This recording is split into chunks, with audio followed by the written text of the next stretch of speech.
होता बरोबर राहिला दुसऱ्याला काही कारण असो. काही दिवसांनी शेगाववाले परतून हिमालयाचे न जाता झाली आले म्हणजे मोठ्याच्या त्या मंदिराच्या पुरीचं एक जागा होती होता. कोणता तुला झाला हे वेगळी सांग मला. पाटील बोले त्यावर जोडून आपले दोन्ही करा महाराजा महाराजा वेळेला काम असं केलं तर अशा अशम्य कोणता अपराध झाला सांगा आता.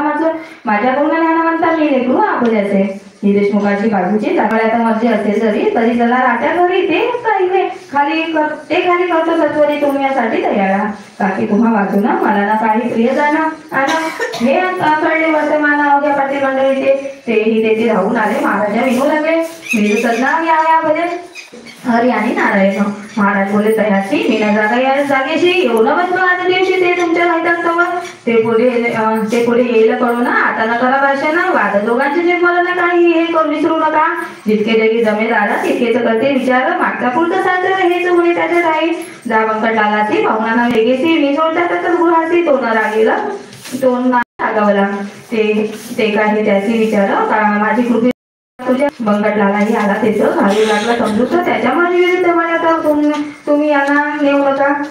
माझ्या घरून जेव्हा आले तेव्हा सांगा मी काय केले. आता आपण आहोत त्यांची बाळे हे ते सारखे अवघ्यांना सकारा मासोलकर आहे मनाचा उद्याला तो जागा देण्याचा विचारावर करणार नाही वाटते.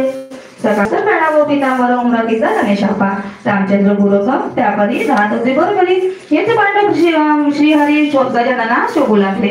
वृत्त भाऊची अतिरिक्त झाली सचिन परवाने त्याची नोकरीची केली किंचित आपुल्या पत्र येते वरच्यावरी बाळाभाऊचं येण्या घरी परिणामांतरी काही त्याच्या होईना. भास्कर म्हणे गुरु राणा हा शोकला पेढे खाया म्हणून ना इच्छित आहे आपल्यापासून कोळ्याकडे तुम्ही याचे ज्यावेळी येते मार म्हणजेच हा जवळ करील घर न चौथ्याने पाहिला बिगर हा येथून हल्ले नसे लघवी वाचून माकड पाहाना होई कधी धड मोठमोठाले भेऊ लागता वज्राला एकदा बरेच घालवून दिले बाळाभाऊ कर ना कधी तो आला पासून राजीनामा देऊन या.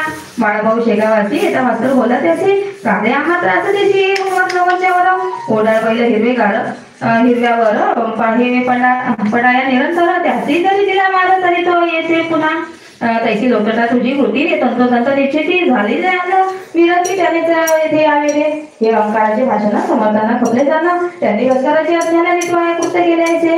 एका गृहस्थाच्या हाती भरलेली मोठी थोरली छत्री होती ती गजानने घेतली हाती बाळासाहेब जोडू लागले. माटा मोडली बुध हो छत्रीपती मग एक मोठी काठी घेतली भरीव काठी वेळूची तिने मारणे सुरू केले. हे पाहता लोक झाले काही पडून गेले लोक ते मठा सोडत त्या मठाला.